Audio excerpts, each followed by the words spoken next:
Marriage is a decision that carries enormous weight, and the truth is that it can be one of the worst choices a person makes, or one of the best, depending entirely on who you choose and why you choose them. What makes this topic especially interesting for me is that I was never someone drawn to the idea of marriage in the first place. I didn't grow up fantasizing about wedding days, I never felt connected to religious traditions, and the ceremony itself always felt more like a performance than a meaningful milestone. For most of my life, the world of marriage didn't speak to me at all. So the question becomes, why did someone like me choose to get married? And more importantly, what can I offer to someone who is earlier in their journey, trying to understand whether marriage should be part of their life story? The first and perhaps most honest insight is that marriage is not for everyone. In fact, in many circumstances, it's a remarkably bad idea. People enter marriages for reasons that are emotional, impulsive, fear-based, or rooted in social pressure, and those reasons often lead to outcomes filled with resentment and regret. Yet the paradox is that when marriage does work, when the right people choose each other consciously, it can become one of the most fulfilling, supportive, life-changing bonds a person can experience. The challenge is that most people focus on the fantasy of marriage rather than the reality of partnership. They imagine the highlight reel, not the day-to-day work of choosing someone again and again. My experience taught me that marriage isn't about romance or ceremony, it's about compatibility, growth, resilience, and choosing a partner who brings out the best in you. If you're considering marriage, the most valuable thing you can do is approach it with curiosity, honesty, and a willingness to see the truth, not just the dream. The idea of go slow to go fast is one of the most powerful lessons I've learned about relationships and commitment. When emotions run high, when chemistry is intense, or when the dream of marriage feels exciting, it's incredibly tempting to rush. Many people slide into long-term commitments simply because it feels good in the moment or because they don't want to lose the connection. But the truth is that fast decisions often lead to slow, painful consequences later. Taking your time at the beginning allows you to move with far more certainty and confidence later on. What makes going slow so crucial is that real compatibility reveals itself only with time. In the early stages, everyone is operating with their best behavior, their most polished version of themselves, and the energy of possibility. But true partnership is tested through ordinary days, disagreements, stress, and the unpredictable circumstances of life. When people rush, they bypass these deeper layers of understanding, and they commit to someone they don't truly know yet. This is one of the major reasons why couples who marry very young or very quickly often face higher divorce rates. They simply haven't had enough time to see the full picture. Going slow isn't about fear or avoidance. It's about intentionality. It's giving yourself the opportunity to learn how you both communicate, how you handle conflict, how you manage responsibility, and how your long-term visions align. It also allows you to see whether you grow together instead of growing apart. The right pace isn't defined by a timeline or by external pressure, it's defined by clarity and emotional readiness. When you truly take the time to understand who you're choosing, you build a foundation that allows the relationship to move faster, further, and with far more stability in the long run.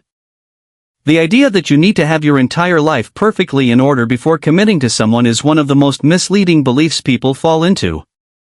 Many individuals convince themselves that they can't move forward in a relationship until they hit a certain income, achieve a career milestone, or feel like their life is completely stable.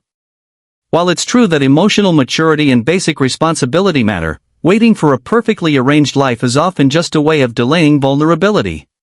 Life rarely reaches a point where everything feels tied up, predictable, or free of uncertainty. If you spend all your time waiting for the right moment, you may miss out on the right person. What people overlook is that real connection is revealed during the imperfect seasons of life. When you are navigating challenges, financial pressure, job transitions, personal stress, you learn who someone truly is and who you become when you're with them. Stability is valuable, but it doesn't show you the full picture of your partner the way adversity does.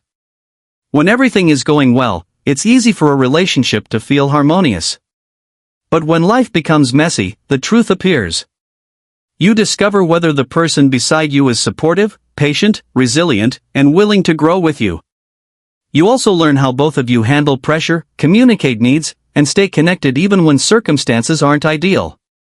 Looking back, many people realize that some of the most defining moments in their relationships came when life was uncertain. Those moments show character more honestly than stability ever could. Waiting for the perfect moment often means chasing something that doesn't exist. A strong relationship is not built after you climb the mountain, it's built as you climb it together, learning how to weather challenges as a team rather than waiting for a calm season that may never arrive. Anxiety is one of the most quietly disruptive forces in modern dating, and it often disguises itself as something far more reasonable: the fear of settling. With endless profiles to swipe through, constant comparisons on social media, and the illusion that better options are always available, many people convince themselves that they're simply being discerning. They say things like, "I'm not sure yet," or "maybe someone more compatible is still out there," believing they're being careful or thoughtful. But underneath that hesitation, there is often a layer of anxiety that has nothing to do with choosing the wrong person and everything to do with the fear of making an irreversible mistake. This anxiety doesn't announce itself loudly. It shows up as second-guessing, restless searching, and imagining idealized partners who don't actually exist. Instead of recognizing this as emotional overwhelm, people label themselves as picky, selective, or afraid of settling. But in reality, it's the mind-spinning stories about worst-case scenarios, stories that paralyze decision-making. The fear is not that someone better exists, it's the fear that choosing wrong will define their entire life. This is catastrophic thinking disguised as caution. The problem with this mindset is that it gives endless weight to what-ifs and very little attention to what is right in front of you.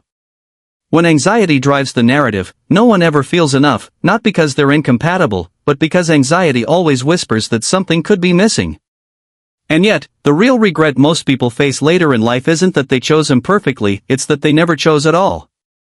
Commitment will always require some uncertainty, but when you label anxious thoughts for what they are, you stop letting them dictate your future. You begin evaluating relationships through clarity instead of fear, which is the only way to recognize a truly good partner when you have one. One of the most deceptive traps in choosing a partner is allowing your ego, not your values or long-term vision, to make the decision. This happens more often than people realize. The same individuals who struggle endlessly with commitment, who hesitate and analyze every detail, are often the ones who become instantly certain when someone highly impressive enters their life. Suddenly all the indecision evaporates, replaced by overwhelming certainty. But that certainty rarely comes from genuine compatibility, it comes from the ego being triggered by someone who appears out of reach, extraordinary, or socially desirable. When someone is extremely attractive, charismatic, powerful, or admired by others, it's easy to mistake infatuation for fate. The mind tells a seductive story: "This person is the best I'll ever do," or "I need to hold on to them at any cost." Instead of asking, "Are we compatible?" the ego asks, "What does being with this person say about me?" This shift in perspective is dangerous because it blinds us to essential qualities that actually sustain a marriage: humility, kindness, teamwork, emotional availability, and shared values. Ego-driven attraction also tends to intensify insecurity. The fear of losing someone you believe is too good can overshadow your ability to think clearly. You begin ignoring red flags, minimizing incompatibilities, and convincing yourself that the relationship is healthier than it actually is. Many people look back on past relationships and realize that the person who once felt irresistible would have been a terrible life partner, someone who lacked empathy, cooperation, or the ability to build a stable, long-term foundation. The truth is that an impressive person is not the same thing as a good partner. External qualities fade in significance when you consider the realities of building a life with someone. Marriage requires choosing a teammate, not a trophy. The right person isn't the one who dazzles your ego, but the one W. A healthy relationship is not defined by the absence of conflict but by the quality of conflict, how you argue, how you repair, and how you reconnect afterward. Many people mistakenly believe that the ideal partner is someone they never fight with, someone who keeps everything smooth and agreeable. But the reality is that no matter how well two people get along, differences will surface. Opinions will clash. Stress will show up. Life will place pressure on both of you. What matters is not whether arguments happen, but how you both behave inside those moments. Good partners argue fairly, communicate honestly, and work toward resolution instead of victory. They create an emotional environment where disagreements don't feel like threats but opportunities to understand each other better. When you're evaluating a relationship, pay attention to recovery time. After a disagreement, does it take days of tension, silence, and resentment for things to feel normal again? Or can both of you soften within hours, acknowledge your part, and choose reconnection over stubbornness? A strong relationship is one where both people know how to come back to the table, where apologies aren't extracted painfully, and where neither person feels like the constant peacemaker. If conflict regularly pushes you into emotional extremes, or if only one partner consistently restores the peace, those patterns will become heavier and more destructive over time. Equally important is the ability to have significant conversations early, not only during crises. Talking about finances, household responsibilities, long-term goals, and personal values gives you a window into how you navigate differences. Avoiding these topics doesn't prevent conflict, it only delays it until after commitments deepen, when the stakes are higher and the compromises feel harder.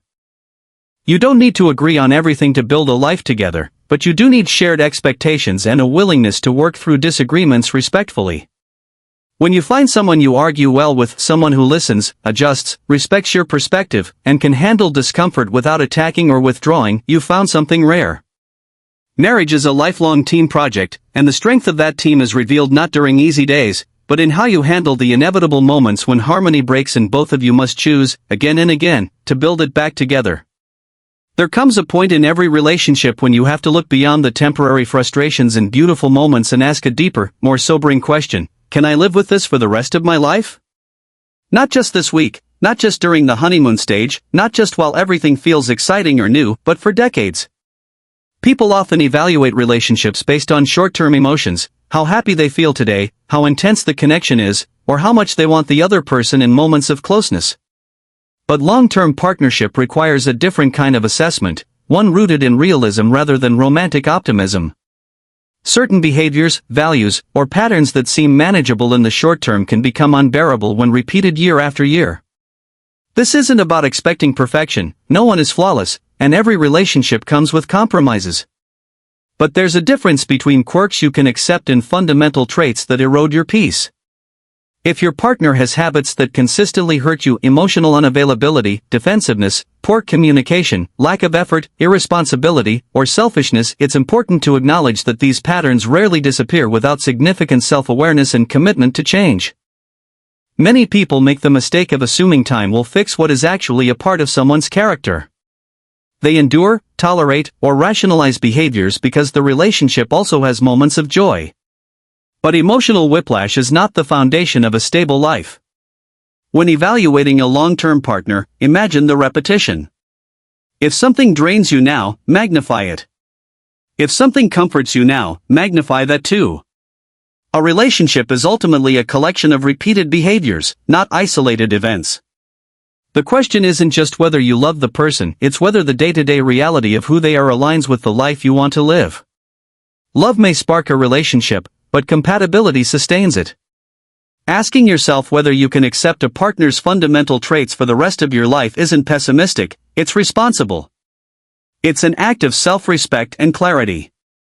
And when the answer is yes, when someone's flaws are manageable and their strengths bring out the best in you, that's when long-term commitment becomes not only possible but deeply fulfilling. ChatGPT said, "There is a particular kind of pain that comes with realizing you chose the wrong partner, and for many people, that pain is intensified by self-blame. They replay old decisions, wonder how they missed the signs, and question their own judgment.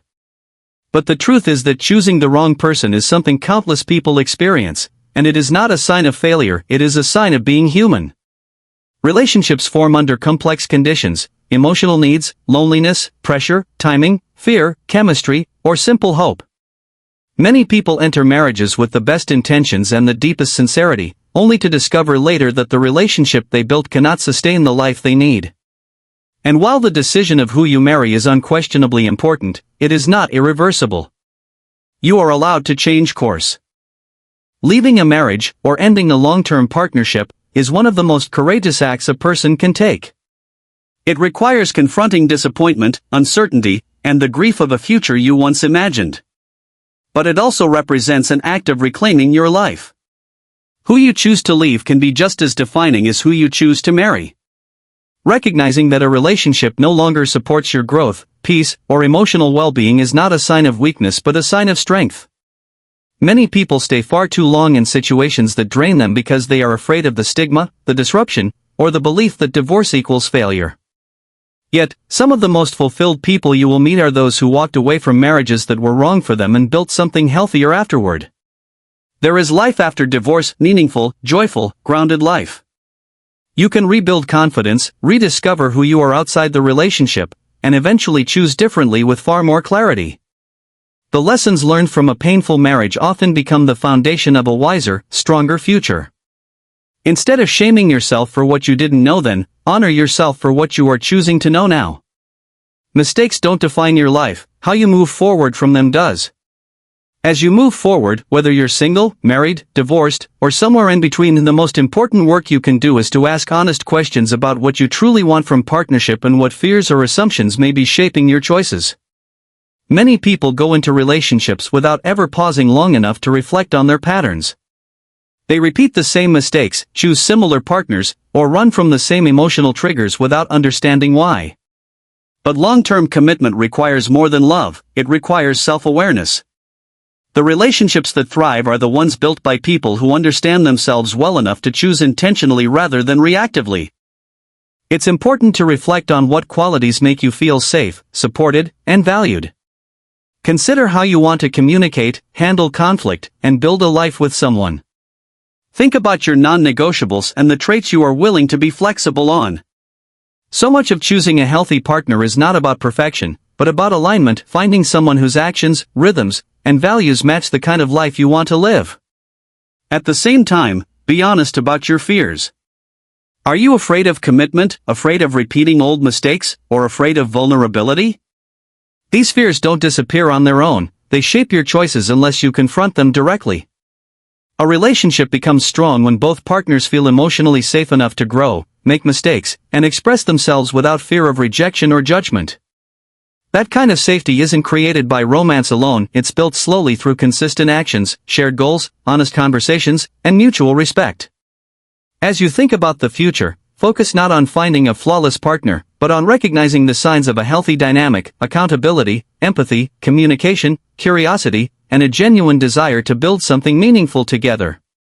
The more clearly you understand what truly matters, the more confidently you can choose a partner who supports the life and love you're trying to create.